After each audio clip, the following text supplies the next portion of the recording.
कुछ सफ़र मंजिल के लिए नहीं बल्कि सबक के लिए होते हैं। आज मैं आप लोगों को 3 दोस्तों अर्जुन, विशाल और कबीर की ऐसी यात्रा की कहानी सुनाने जा रहा हूँ जो शायद कभी पूरी न हो सकी। तो चलिए एक नई एनर्जी के साथ शुरू करते हैं आज का वीडियो। कहानी शुरू होती है दिल्ली से। अर्जुन, विशाल और कबीर 3 जिगरी दोस्त गर्मियों की छुट्टियों में प्लान बनाते हैं कि जम्मू कश्मीर तक रोड ट्रिप करेंगे। एक मारुति, 3 बैग और ढेर सारे सामान लेकर वो दिल्ली से निकलते हैं। रास्ता शानदार था। हाईवे पर लंबी रफ्तार, गाने, हंसी मजाक, दोस्ती की बातें, सब कुछ एकदम फिल्मी चल रहा था जब तक कि उन्होंने वो रास्ता नहीं लिया। शॉर्टकट जो किसी गूगल मैप पे भी नहीं दिख रहा था। जम्मू के करीब एक मोड़ पर रास्ता बंद था। लोकल लोगों ने एक दूसरा गांव वाला रास्ता बताया, पिंडर गांव। वो रास्ता सुनसान था, सड़क जगह जगह से टूटी हुई थी, पेड़ इतने घने कि सूरज की रोशनी मुश्किल से आ रही थी। लेकिन एडवेंचर के चक्कर में तीनों ने आगे बढ़ना तय किया। करीब 5 बजे शाम को उन्हें सड़क के बीचों बीच एक औरत दिखी।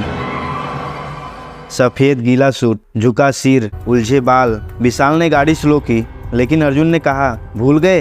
गांव वालों ने कहा है यहाँ रुकना ठीक नहीं है, क्योंकि इस रास्ते में बहुत ही भयानक चुड़ैल रहती है। जैसे ही वो औरत के पास से गुजरे, विशाल ने शीशे में देखा। औरत का चेहरा नजर आया। चेहरा मिट्टी जैसा सूखा हुआ, आंखें गायब और होठों से खून टपकता हुआ। कबीर ने कांपती आवाज से कहा, भाई कुछ गलत है इस रास्ते में। और वो लोग अपनी गाड़ी को स्पीड और तेज करने लगे।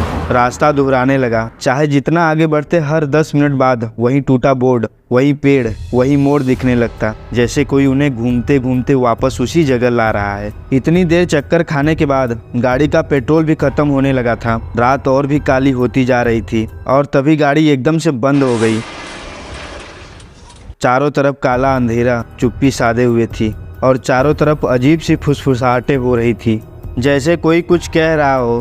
तभी पीछे से अचानक आवाज़ आती है, बेटा रुक जा, मुझे अकेला मत छोड़। तभी अचानक कबीर दरवाज़ा खोलकर बाहर भागता है। उसकी आंखें बिल्कुल सफ़ेद, चेहरा पीला, जैसे किसी और के कंट्रोल में हो। अर्जुन और विशाल ने उसे बहुत रोकने की कोशिश की, लेकिन कबीर अंधेरे में समा गया। फिर उसकी एक चीख सुनाई दी।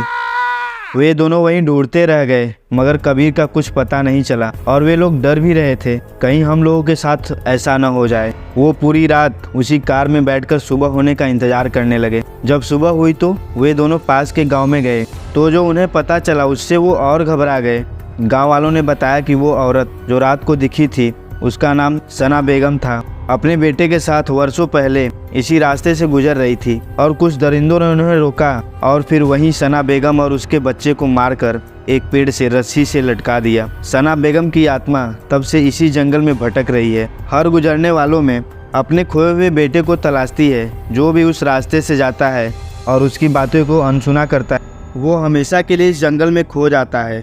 उसी दिन गाँव वालों द्वारा मिलकर एक खास पूजा करवाई गई। कबीर के गिरे हुए रुमाल और सना बेगम के बेटे के राख को एक साथ दफनाया गया। जैसे ही आखिरी मंत्र पूरा हुआ, हवा तेज चली, धुंध छटी और दूर एक हल्की सी मुस्कान दिखी, जैसे किसी ने शांति पा ली हो। लेकिन कबीर कभी वापस नहीं आया।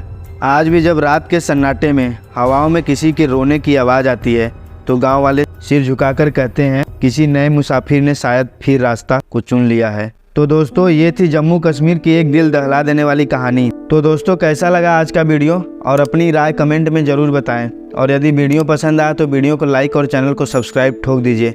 धन्यवाद। मिलते हैं अगले वीडियो में।